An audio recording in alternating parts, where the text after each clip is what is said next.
বিশ্ববিদ্যালয় ক্লাসরুমের মধ্যেই বিবাহের আসর, তাও আবার বিভাগীয় প্রধান শিক্ষিকার সাথে প্রথম বর্ষের ছাত্রের বিয়ে। এহেন ছবি ভিডিও সমাজ মাধ্যমে ভাইরালের বিতর্কে মৌলানা আবুল কালাম আজাদ প্রযুক্তি বিশ্ববিদ্যালয় হরিণঘাটা ক্যাম্পাস।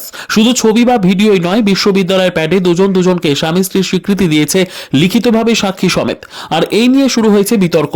বিশ্ববিদ্যালয় জুড়ে শোরগোল। ঘটনা সামনে আসার পরই বিশ্ববিদ্যালয় কর্তৃপক্ষের তরফ থেকে জানা গিয়েছে ইতিমধ্যেই তদন্ত কমিটি করে বিষয়টি খতিয়ে দেখার আশ্বাস দেওয়া হয়েছে। পাশাপাশি তদন্ত শেষ না হওয়া পর্যন্ত ওই শিক্ষিকাকে ছুটিতে পাঠানো হয়েছে।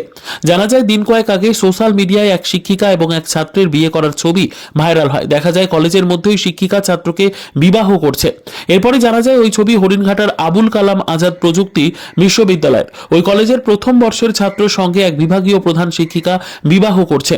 রীতিমতো হিন্দু মতে দুজনকে মালা পরাচ্ছে এবং তারা নিজেদের স্বামী স্ত্রী বলে দাবি করেছে। এরপরেই সোশ্যাল মিডিয়ায় নিন্দার ঝড় উঠতেই ওই শিক্ষিকাকে বর্তমানে ছুটিতে পাঠানো হয়েছে। পাশাপাশি ওই ছাত্রকেও সাসপেন্ড করা হয়েছে বিশ্ববিদ্যালয়ের তরফ থেকে। যদিও এই বিষয়ে একাধিকবার যোগাযোগ করা হলেও বিশ্ববিদ্যালয়ের তরফে কোনো প্রতিক্রিয়া মেলেনি। ঘটনার পর যোগাযোগ করা সম্ভব হয়নি ওই ছাত্র এবং শিক্ষিকার সঙ্গেও।